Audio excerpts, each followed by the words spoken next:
Hello and welcome back to another episode of the Damage Report. I'm John Idarola. It's Wednesday, which means two things. For every Wednesday, it means that Jayar Jackson's here. Well, what do you know? Legendary producer of the Maine The Young Turk Show, upcoming host of JR Rated, which they just can't seem to get started. But someday we're gonna have that. I think it's an internal effects going on here. I think there's some politics. Yeah. Well, there's actually a lot of politics at TYT. That's what we do. And actually, both for this Wednesday and for all of this particular Wednesday, it's Juneteenth, and so it's a holiday to recognize the end of slavery and both the hard path to get to it and the struggles that continued after it was technically gone. But we also here at TYT are going to have a special that you're going to be taking part in. Yeah, so later on today, we might have to go with Pacific time since you guys know we're on the West Coast. 5 to 7 Pacific time, we're gonna be doing a Juneteenth special. We'll have guests come in, but mainly it'll be myself, Brooke Thomas, as you all love, and also Adrian Lawrence will be hosting with us. We'll talk about the history of Juneteenth. We'll talk about how its effects on our modern American culture, and honestly, we'll probably fill in a lot of people on what it is in the first place. Because just from a tweet this morning and an Instagram post this morning, I've had a couple of people say, wow, never even heard of it. Actually, while I was doing some and it's not a failure of those people, it's a failure of our education system and our history of our country. Yeah, it's one of the many things that we just don't teach. Yeah. I think, Brooke and I were talking before the show about a couple like really significant historical events that even in like the state where it happened, they don't teach the kids. So there will be some history there. By the way, from 5 to 6:30 Pacific, it's going to be available for everyone, the normal place and all that. But it's going to be uninterrupted and in its entirety for members from 5 to 7. So if you're not already a member of the Young Turks, you can go to tyt.com/John to get membership. We've got a million things to get to. I'll clue you in to use all that stuff a little bit later on. Let's just jump into the first topic. Donald Trump was asked recently on what he thinks about the Central Park Five and if he has any regrets for the way that he addressed that incident back in the very late 80s. Here is what he said when April Ryan brought it up. April. Mr. President, will you apologize to Central Park Five? They've been exonerated. There have been videos and movies shown about the case, and you came out with a full-page ad saying that they should die. They're facing a death penalty. Why do you bring that question up now? It's an interesting time to bring it up. You have people on both sides of that. They admitted their guilt. If you look at Linda Fairstein and if you look at some of the prosecutors, they think that the city should never have settled that case. So we'll leave it at that. So does he regret? No regrets whatsoever. He thinks that, he pretty much nailed it in both sides, okay? There's very bad people on both sides, apparently, he thinks. I guess probably not shocked. Yeah, he's had multiple opportunities to right. Honestly, it doesn't matter what he says at this point. It won't right the wrong of what he did because we know what he truly believes. So if he actually says the right thing now, which is incapable of, we know it doesn't actually mean anything. So just if you look into, this allowed us a window into his perspective on the world, because his first question was, why would you bring that up right now? That's odd, having absolutely no idea that there's a documentary that's been put out that everyone is talking about, about that case. And even though it's been heavily talked about and discussed throughout the years, there's still issues that came out within that documentary of details that people still didn't know. And I haven't watched it yet myself, but the reason I haven't watched it is because I need to be in a certain calm state of mind to watch certain things like that, you know? So whenever you need to be, your emotions have to be in a high, or you need to get stressed out by the way our country and certain things in our society have treated folks, I have to be in a calm state of mind or else it's gonna ruin my whole week. So I haven't watched it yet for that reason. He hasn't paid any attention to it because he just doesn't give a damn. They don't play it on Fox News in the morning, so how would he see it? Right, yeah. I felt the same way. My fiance asked if we wanted to watch it, and I was like, it seems like it's gonna be so hard. Let's just watch something a little bit easier. So we watched some old episodes of Black Mirror and got even more stressed out. But anyway, so I do plan on watching it. I guess he doesn't know. I mean, it's a major release. Like, people have been talking about it. And just super fast, I hate this sort of analysis, and I hate people talking about what's dominant behavior, what's alpha behavior, what's not. I only ever bring it up when it's in reference to people that their supporters say is an alpha. Right. The way that he said, "Oh, it's interesting that you bring it up now. Why are you bringing it up now?" and then immediately transitions to another thing. That is such a little whiny little way to, like a fake little question that you're not going to let them respond to, and then you're immediately going to start talking because you know that your statement doesn't actually stand. I hate that little behavior that he does all the time, but whatever, I'm wrong. He's apparently the big dominant alpha. So the next time that question is asked, just say, so do you believe in DNA evidence? Do you believe, or do you believe in coerced confessions from teenagers? Which one is it? Is it DNA evidence? Mr. Trump, do you believe in DNA evidence? Yeah. Ask him that first and then see what his answer is. And then after that, say, do you understand that that was the major part of this case being changed? Well, and I would ask him, what if you had gotten your way back in the day when this case was out there and you decided, I think in 4 newspapers to put out this ad, bring back the death penalty, bring back our police. Obviously small text, you're not gonna be able to read it, so let's zoom in on a little section of it. It says, "I want to hate these murderers and I always will. I am not looking to psychoanalyze or understand them. I'm looking to punish them. I no longer want to understand their anger. I want them to understand our anger. I want them to be afraid." Yes, he wants them to be afraid, and then he wants them to be murdered by the state. So if he had gotten his way back then, years before it was eventually proven that they did not do what people were saying they did, they would be dead. They would be dead now. Does he regret advocating for the death of people that were shown to be innocent?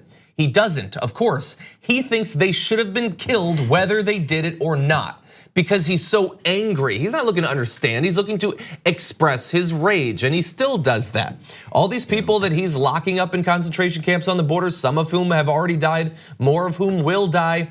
Did they break any laws? Did they not break any laws? Do they have a credible claim to asylum or not? None of that matters. He hates these people. He's enraged at these people. So if they die, that's really on them. It's just that's the way he's operated on everything he's ever done.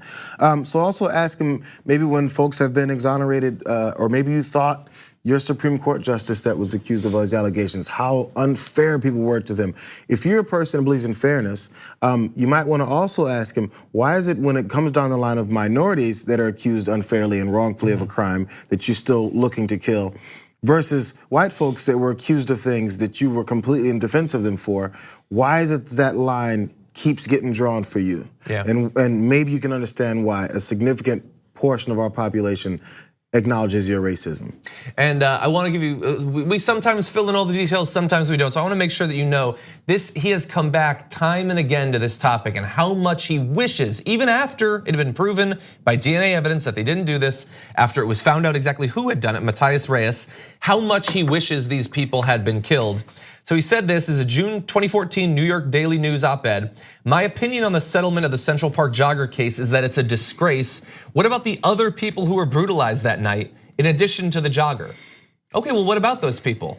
Do you have any evidence that the people you wish had been murdered by the state committed those crimes? You don't. What he has is a belief that bad things happened here. I want someone to pay. These people were in the area. Most of them were black, so maybe they should have been killed. And when, again, I love that you bring up the sort of people that he thinks deserve the death penalty. He was talking about the Boston bomber. Someone responded, this back years ago. Someone responded on Twitter, "With all due respect, after your rant about the Central Park 5, perhaps you should keep law and order comments to yourself." He responded to them, "Tell me, what were they doing in the park? Playing checkers?" Because of course they weren't playing checkers. They weren't there for some innocent reason. They were black and Hispanic. They were there to rape people. They were there to murder people. Clearly, that drips from the statement there. And you can still see it in practice every day. When there's a terror attack, if it was someone who he believes at the time or is actually Muslim, he will call them a monster, he'll call them an animal, he'll talk about how they need to be killed. If it was someone who, if it was a white kid who ran into a church and tried to start a race war, mental illness, lone wolf. There's no need for blood in that case.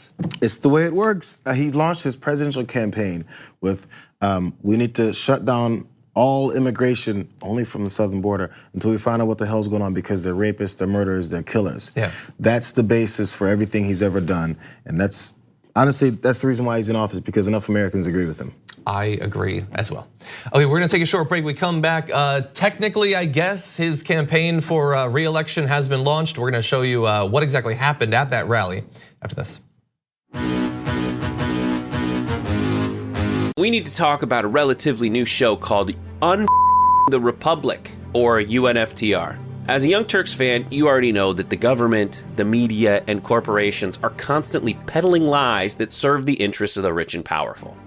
But now there's a podcast dedicated to unraveling those lies, debunking the conventional wisdom. In each episode of On the Republic, or UNFTR, the host delves into a different historical episode or topic that's generally misunderstood or purposely obfuscated by the so-called powers that be, featuring in-depth research, razor-sharp commentary, and just the right amount of vulgarity. The UNFTR podcast takes a sledgehammer to what you thought you knew about some of the nation's most sacred historical cows. But don't just take my word for it. The New York Times described UNFTR as consistently compelling and educational, aiming to challenge conventional wisdom and upend the historical narratives that were taught in school. For as the great philosopher Yoda once put it, "You must unlearn what you have learned." And that's true whether you're in Jedi training or you're uprooting and exposing all the propaganda and disinformation you've been fed over the course of your lifetime. So search for UNFTR in your podcast app today and get ready to get informed, angered, and entertained all at the same time.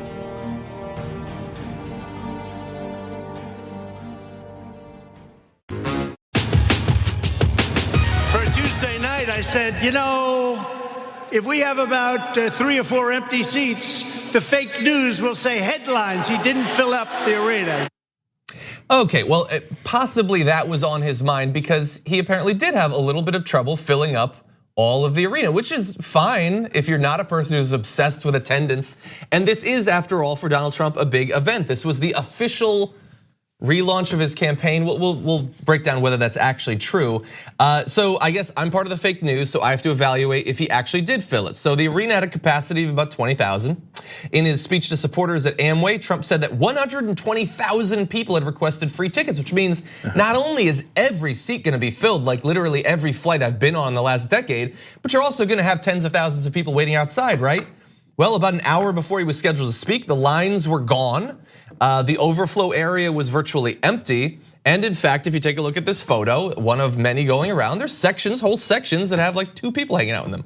Now, for most politicians, this wouldn't matter, but this is a guy who really cares about being the best and the biggest, and his attendance was bleh. So anyway, official relaunch, what do you think? I also read some stories, and this is the thing.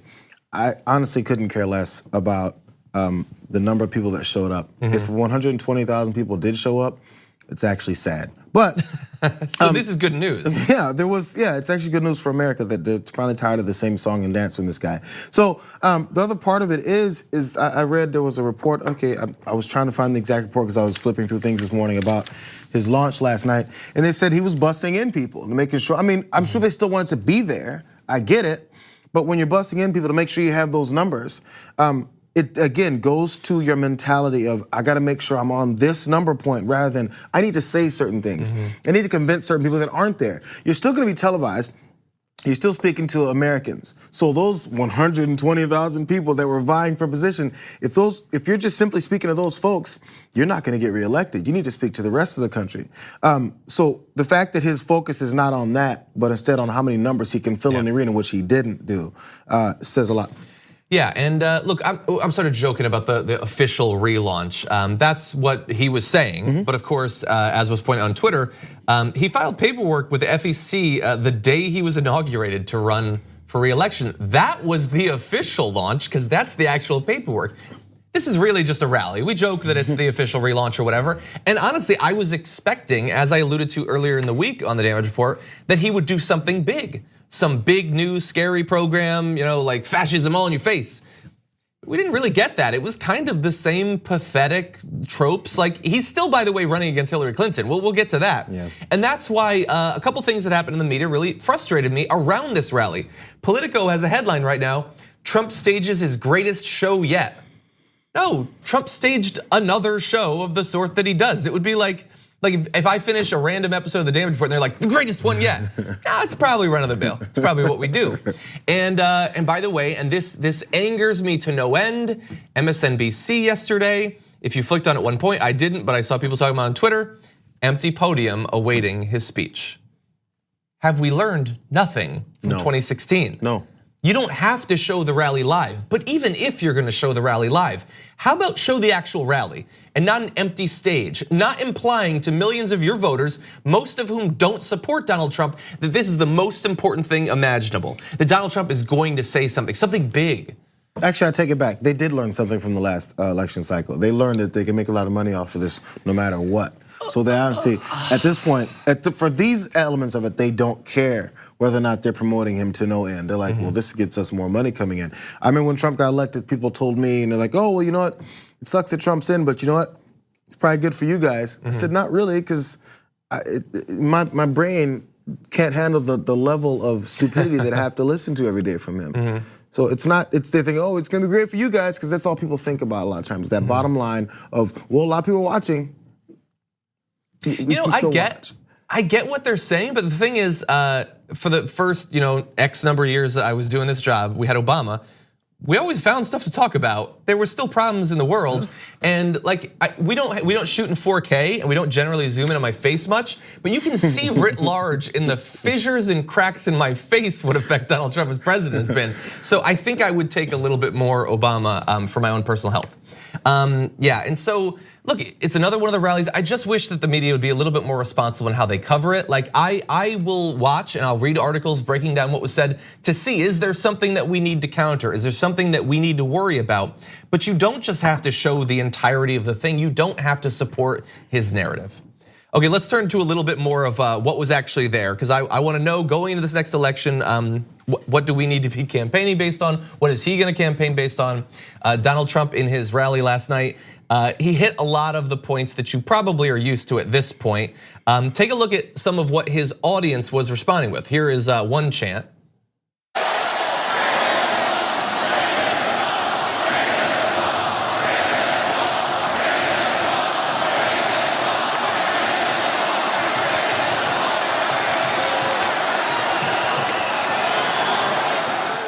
Okay, so you probably, like me, were focusing on the fact that the audience was chanting "Drain the Swamp." But if you watch that again, take a look at his goofy, dumb facial expressions as they're saying that. So when I watched that clip of them chanting "Drain the Swamp," I just thought, like, there's never been a cult in America as strong or as effective. Look at his dumb face. Look at the lips. Look at the lips. What was that? What was he kissing? A ghost? I don't know. But anyway, this is not Trump candidate, never been in office, I'm gonna drain the swamp. This is Trump 2 years in. We know what his cabinet has been. We know who he's brought in. What are you talking? They still think he's going to drain the swamp. It's really easy. Like every time, talk to a supporter, talk to Trump when everybody has these interviews with him, ask him, your supporters were chanting "Drain the swamp." Can you tell us specifically how you've drained the swamp in the past 2 years? Just ask him and let him flounder, or let him come up with a lie that you could then say, hey, so what about all the people you've appointed that have actually filled the swamp even further, have made it overflow? Yeah, like, did you drain the swamp when you brought in Reince Priebus? Did you drain the swamp when Scott Pruitt was turning the EPA over to the big polluters? Like Rex Tillerson, was he draining the swamp? Your new AG is the AG from the 90s. Is that draining the swamp? Where is the drain? I see the swamp. I cover it every day. I don't get the drain at this point. It's not there. And I feel bad. Like, you're not supposed to insult these people. I get it, although they kind of get off on being insulted, so they kind of like it in a weird way. But like, you can't help but feel sorry for these people, and not. It's like anyone who's been taken by a con. Like, you can read books on this. It is incredible. If you know someone in your family who's like gotten taken in by one of these like multi-level marketing things, it is incredibly difficult to break them out. Every time that you point out how it's a scam or whatever is only going to reinforce for them that they need it to be consistent. And so his talking points don't have to be consistent. I want to show you a clip. He's going to say two things in the beginning of the clip and the second clip, and I want you to evaluate: is this internally consistent?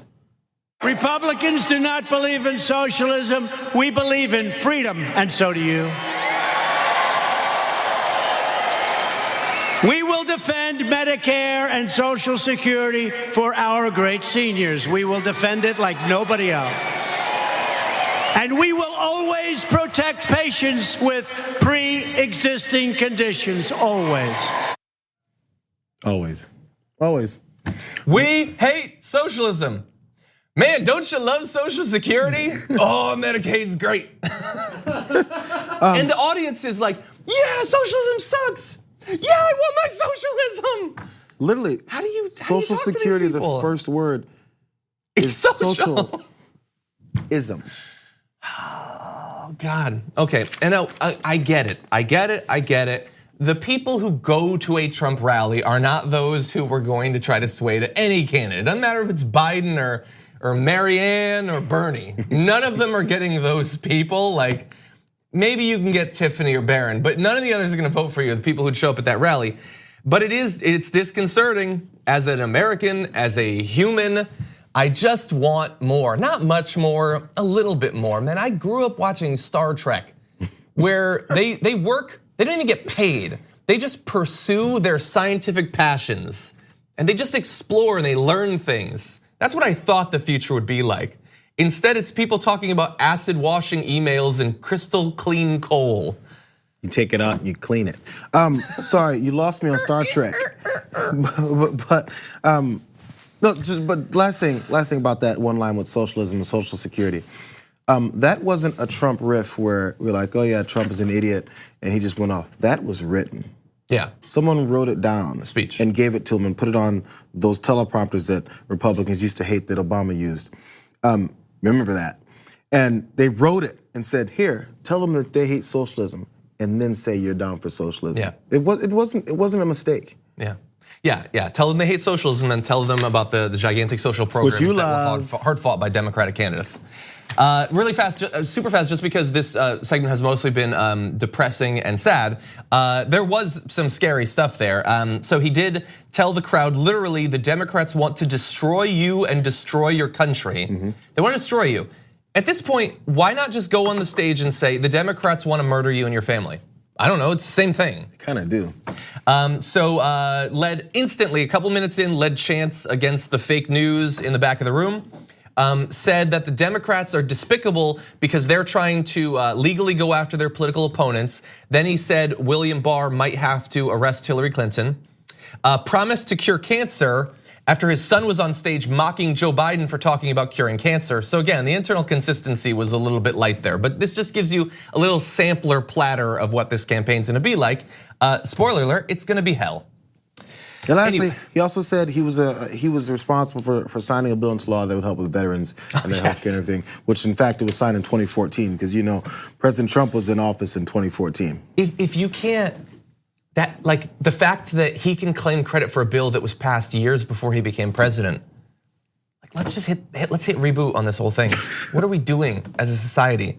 And if you went to that crowd and you showed them, he said we passed VA choice. They'd been trying to get that passed for 44 years. And then you tell them it was a McCain-Sanders bill that passed under Obama in 2014. They will tell you, no, he passed it. I would say what, 60% of that crowd would say no, he passed it, 70%, 80? We live in crazy times. What he meant to say was instead of 44 years, he meant by the 44th president. There you go. Okay, we're gonna take a short break. We come back. Joe Biden's also been talking, so we'll talk about that.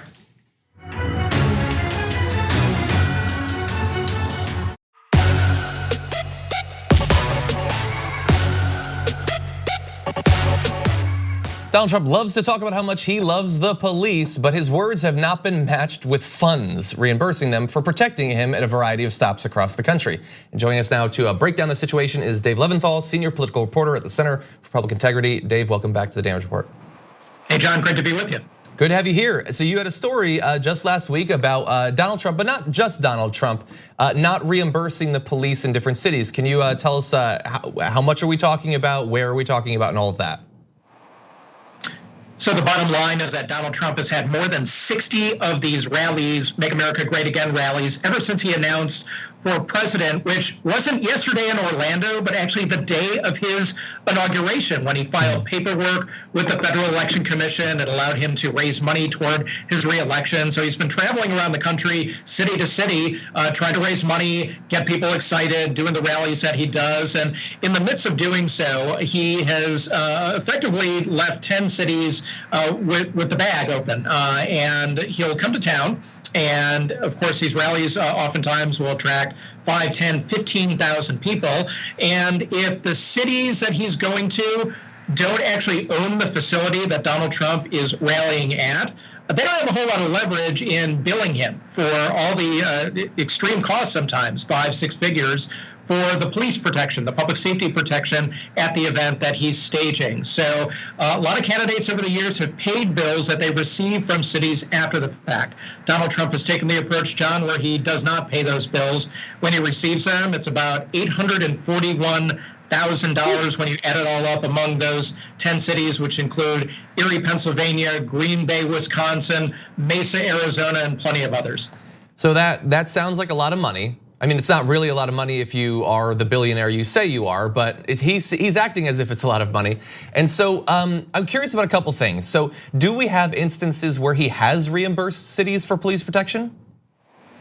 We don't have any evidence that he's received a bill and actually paid that bill. What we do have evidence of is he's gone to cities such as Phoenix and Nashville, where again, the cities own the convention center or the park or the other type of facility that Donald Trump is having the rally at. In those cases, many of them have made him sign a contract in front of the event and saying, hey, look, if you want to use our facility, that's great. You're welcome to come to our town. That'll be wonderful. But by the way, here's $50,000 worth of charges for rent and security and electricity and other costs that you're going to have to pay in order to have the event in our place.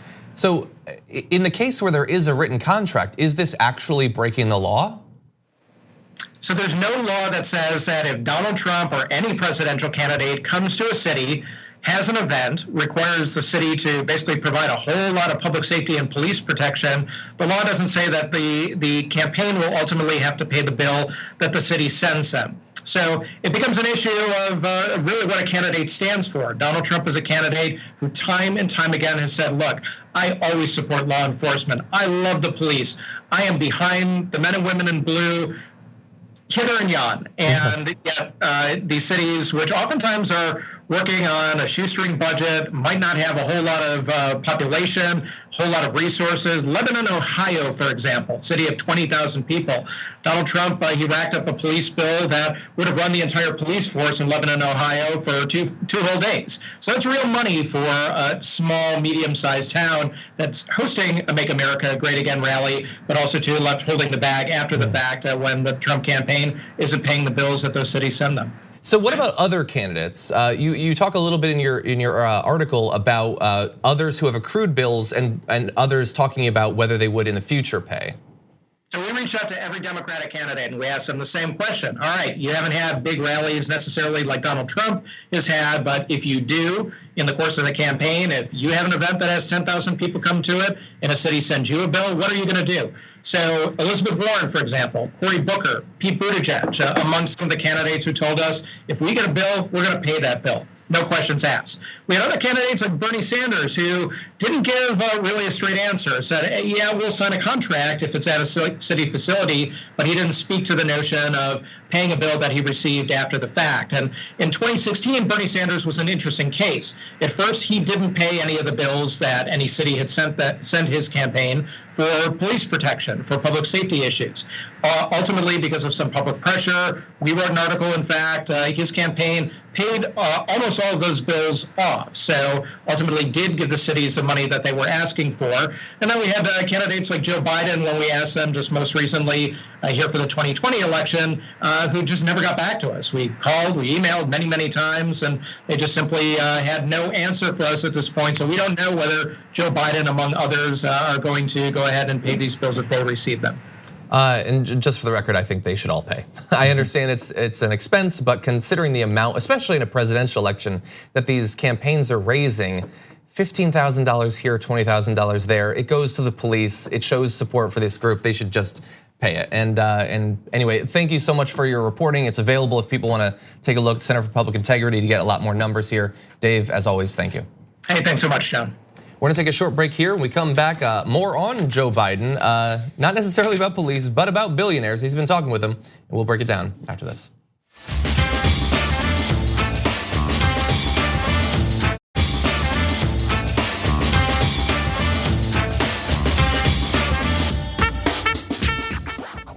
Joe Biden is currently engaged in a primary fight against a number of progressive challengers who've made very clear who they're fighting for, on what side of the economic spectrum, whose their policies are intended to benefit. And because he's associated with past presidents, he's been in office for a long time, senator for a very long time, there's this perception that he is a representative of the way things have been, not the way that things need to be. And so he needs to campaign in a very careful fashion to show that he understands where the country is coming from. And so if he gets the primary nomination, he's gonna be running against a billionaire. The idea that he would embrace these same people, the economic elites that have gotten their way in American politics for so long, seems pretty ridiculous. And yet, this week, he was at the Carlyle Hotel in New York, and he had this to say to a group of millionaires and billionaires. Remember, I got in trouble with some of the people on my team on the Democratic side because I said, what I've found is rich people are just as patriotic as poor people. Not a joke. I mean, we may not want to demonize anybody who's made money. And he goes on to say, truth of the matter is, you all know in your gut what has to be done. We can disagree in the margins, but the truth of the matter is, it's all within our wheelhouse and nobody has to be punished. No one's standard of living would change. Nothing would fundamentally change. If I were Joe Biden, I would not say the quote, nothing would fundamentally change, in a time when many, many people think that a lot needs to fundamentally change in this country. There's also nobody has to be punished. So again, we talk a lot about how Democrats speak on the playing field of what Republicans use, their terminology, the things that they think are important. So, say like the pro-life movement. Instead, it's more anti-choice. It's pro-life versus pro-choice. It's anti-choice is what you are. So there's connotations to the way things are said. So when you say no one has to be punished, it means that anyone else who wants to have fairness in our society means they're punishing rich people. They're not being punished. Poor people are being punished, but when rich folks talk about taking tax breaks and then throwing it on the backs of working class people, the conversation isn't, why are you punishing the working class? The conversation is, we're helping the rich so they can help everyone else. It's positive terms all around. So when you're speaking against something like this, you're still playing on their terms of, we don't want to punish anybody. You sound like a Republican. Yeah, and look, the thing is, I don't know who the individual wealthy people in the room were. They're probably lovely people. I don't have any particular beef with any individual in that room, but I do have a problem with the way that historically, since the beginning of the United States, but it's been very clear in the past 50 years, the economic elite have been able to, thanks to campaign finance regulations that are incredibly lax and growing more lax with every passing year, able to take their money and change the laws so that they can get more and more money. And along the way, that would be fine if it wasn't also making it more difficult for us to own homes, pay for college, start a business, not die if we get in some sort of medical emergency, but that's the way it is. We do need fundamental change. So don't say nothing would fundamentally change. The part of his statement that I agree with is that even with fundamental changes, and I will use Elizabeth Warren's wealth tax as an example. This is a wealth tax of like 2% on wealth above $50 million that would fund a lot of great programs that would benefit the poor and working class and middle class in America. But as Joe Biden said, no one's standard of living would change. Well, there'd be a benefit on the bottom end. But for those wealthy who were affected even by the wealth tax, one of the most radical policies that a Democratic presidential candidate has proposed in recent years, their standard of living would be exactly the same. They would lose 2% of their wealth, and they would still be able to own multiple, multiple mansions, multiple luxury cars. They'd have their yachts with yachts inside of them. That would not have to fundamentally change. But what would change is that everyone else would have a chance at the American dream that they've been told about for so long, but has been growing more and more distant. Isn't it weird that a minimum wage hike of a few dollars, $5 maybe, for the poor and working class is so drastic? But we're talking about how we're gonna be punishing and destroying billionaires' lives from them having to pay into the system that they've benefited from. We keep leaving that part out. They're not just paying because, oh man, we're so mad at them. They're paying because we've paid for them. The reason they have the position they're in is because they've done it off the backs of other people. It's never pointed out because we're gonna hurt their feelings. But we don't worry about hurting folks' feelings, as you said, that are just looking to live. If they're gonna have a baby, because you guys are concerned about everyone having babies, how much that's gonna cost a normal person. We're not concerned about those things, but if a 2% tax on people who have more money than they can even find, that they won't miss, but by the way, they'll like to add it onto the pile, somehow that's a big deal. Yeah, and so I don't like, it's not so much just the quotes, although I don't like the quotes, it's what it represents. What would he actually do if he were president? What would he challenge? Who would he challenge? Who would he not challenge? And it seems like he's letting us know. That's the unfortunate thing. That radical platform of no fundamental change. Even, I mean, you know, Republicans never run on no change. They constantly run on, we're gonna take it back to where it used to be. We're gonna take, I've said it so many times. Your president in office right now started his old campaign by saying we're gonna shut it all down. Those black and brown people can't stand them. We're gonna make sure this never happens again. Yeah, no one is going to be voting for the candidate who tells you better things aren't possible. That's just the way it is. So let's turn now to campaigning, actually. Joe Biden, over the past 24 hours, has had two very classic Joe Biden type gaffes. And the reason I want to talk about this is that when he was initially presumed, like if he runs, he's definitely gonna have it, and he's doing really well in the polls, that's true.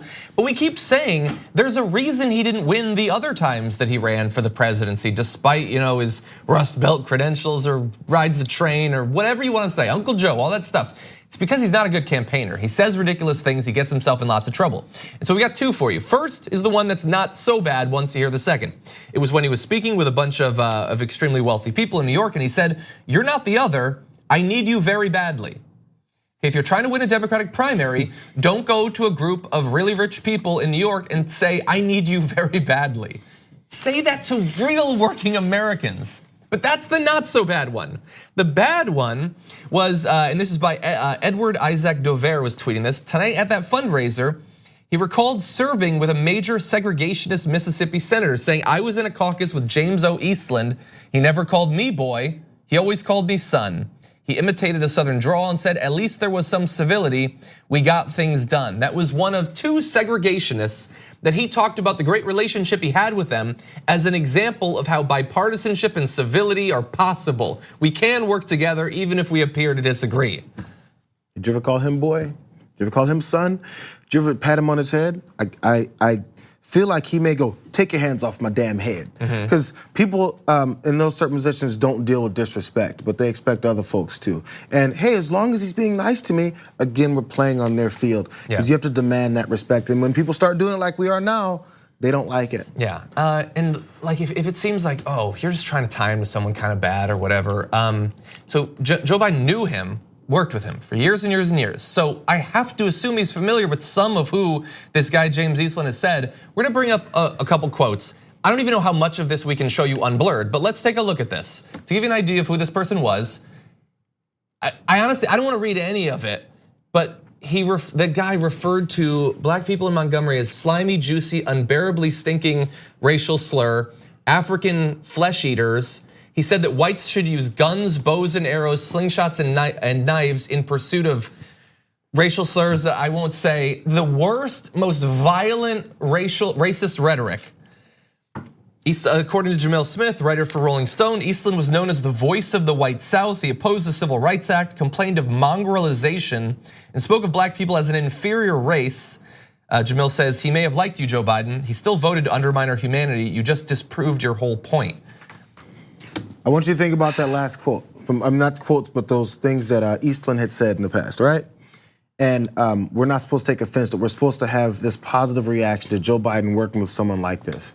But we'll quickly forget that 3 years ago, 4 years ago, enough Americans were deathly offended that a large group of black folks said, Black Lives Matter.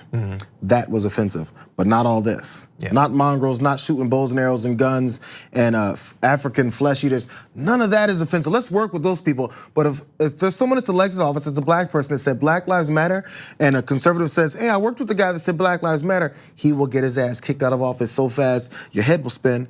Just saying that's how it works. The respect only goes one direction, and it'll continue to go that direction until you demand it.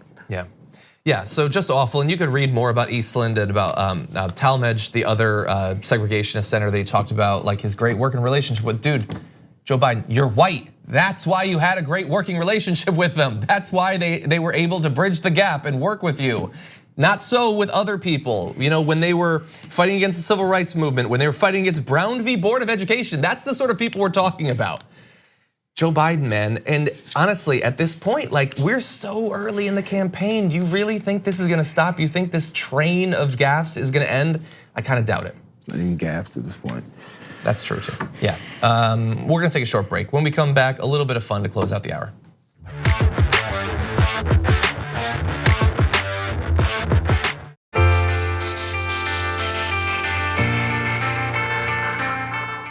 It's primary season, and that means that the atmospheric concentration of pandering is spiking quickly. The New York Times recently asked a bunch of questions to all of the different candidates, and some of it's good stuff, you should look it up. It's about different policies and everything, but some are sort of general questions where you get to just answer about the sort of person you are. And some of the candidates were unable to resist the urge to pander to the audience. So, Jayar, I'm going to show you a few responses on a particular question. I wanna see. I haven't looked. If you don't look at it, I wanna see if you can identify the pattern. So, asked, who is your hero and why? John Delaney said his personal hero is his wife. His political hero is Abraham Lincoln. Both of those seem like fine answers. Yeah. The same question to Seth Moulton. He said his personal hero is his wife. His political hero is John F. Kennedy. Okay, John F. Kennedy, great president. We're trending. Taken before his time. Jay Inslee said his personal hero is his wife. His political hero is the American voter. Beto O'Rourke says his personal hero is his wife, kids, and family. Political hero, Abraham Lincoln. Steve Bullock, mixing it up, said his personal hero is his wife. Political hero, Joe Mazurek, who I checked. I don't know who that is. I'm fairly sure Joe Mazurek doesn't know who that is. But anyway, no, that's a fine answer, but yes, okay. How many wives? They've got some great wives up in here. What's really gonna happen is if once Kamala gets asked a question, it's fair to say, my wife. And everyone goes, oh my gosh, he's breaking news. I think she said mom or grandma. So look, there were people who did not go in that Someone's direction. wife. The women gave much more varied answers. I don't think any of them said husband, actually. And I think Julian Castro, I think, said grandmother. So there were those who diverged, but all of these, it's like, come on. I wonder if you're a front runner for president, say I'm running for president and I'm winning. I'm way ahead. And then people are like, oh yeah, who's your political hero, Mr. Jackson? I'm like, you know what? Or who's your hero? Like, you know what? I've always liked Iron Man. That's what I said earlier today, actually. That's actually what I said. And right now, my wife and I are having a bit of trouble right now. I don't really like her that much. So not her, no, she's real mean. Like, what if you said that? Would you suddenly drop in the polls? What is it about? I wouldn't say that I don't like her, but if like it's totally Yang the wrong had thing to answered, say. if Yang had answered Iron Man, would anyone see that and think, I don't like that, not supporting him? It I'd be would like, oh, stand he's interesting. out. Yes. It means he's a little fun and he's being honest. Like, man, this guy actually likes Marvel things. Yeah. Maybe he's a bit of a nerd.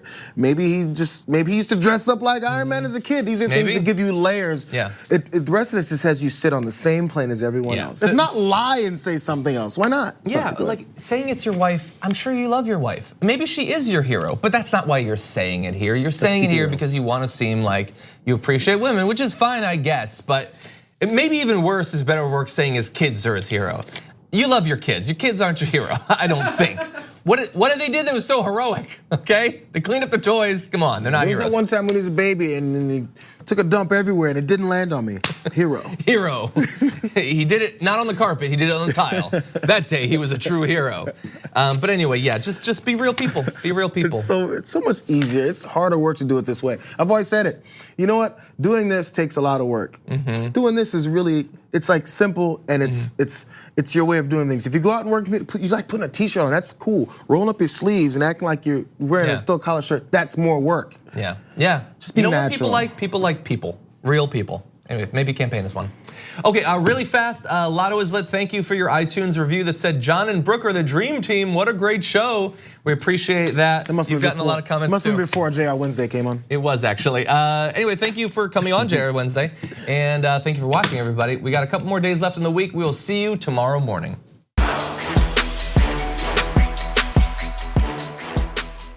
Thanks for listening to the full episode of The Damage Report. Support our work, listen ad-free, access members-only bonus content, and more by subscribing to Apple Podcasts at apple.co/TYT. I'm your host, John Adarola. I'll see you soon.